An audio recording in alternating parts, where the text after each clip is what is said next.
I'm Brendan Hickey, and I've been asked for my opinion on the death penalty. My opinion is that the death penalty is dangerously naive. And here's what I mean by that.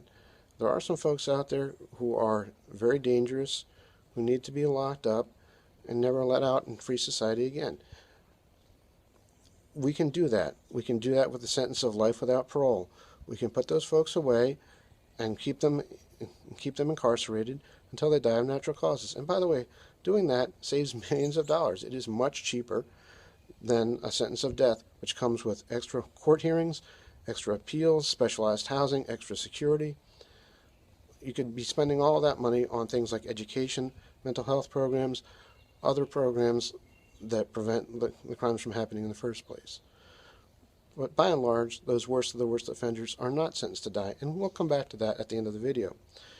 Who is sentenced to die? It's usually the guy with the worst lawyer, the guy with the worst income, the worst background, the worst combination of race. We know that when the defendant is African American and the victim is Caucasian, the defendant is much more likely to be sentenced to die. The death penalty brings out the worst in us as a society. I believe that most prosecutors and judges and police and witnesses and laboratory technicians are good and honest people. But when you're talking about the worst penalty for the worst offenders, there's an incentive to take shortcuts, and you're magnifying normal human frailties. There's going to be flaws, there's going to be mistakes, there's going to be wrongful convictions, and that's going to get people killed. For all of that, if I really believed that the death penalty saved lives, well, I'm not sure how I would feel about it. Hundreds of studies have been done. There's no deterrence effect at all. And here's where I'm going to agree with President George Bush.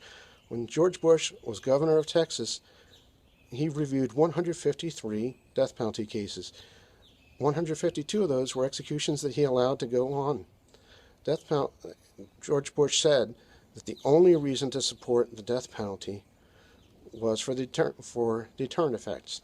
And again, there's never been a study that demonstrates that there is deterrent effect. Now, who was that other case, that 153rd case? That was Henry Lee Lucas. He was a serial killer, convicted in 11 murders, confessed to 600 credibly suspected in 350 murders. That was the only sentence that George Bush commuted. He was commuted so that he could stand trial in Florida, but instead he died of natural causes while awaiting that trial. So there's your worst of the worst, and he wasn't sentenced to die. I think the death penalty brings out the worst in us, and I think it's naive of us to believe that it does, that it protects us in any way. It doesn't. It magnifies the worst of the worst parts of society, and I think it's dangerous to us as a society for that reason.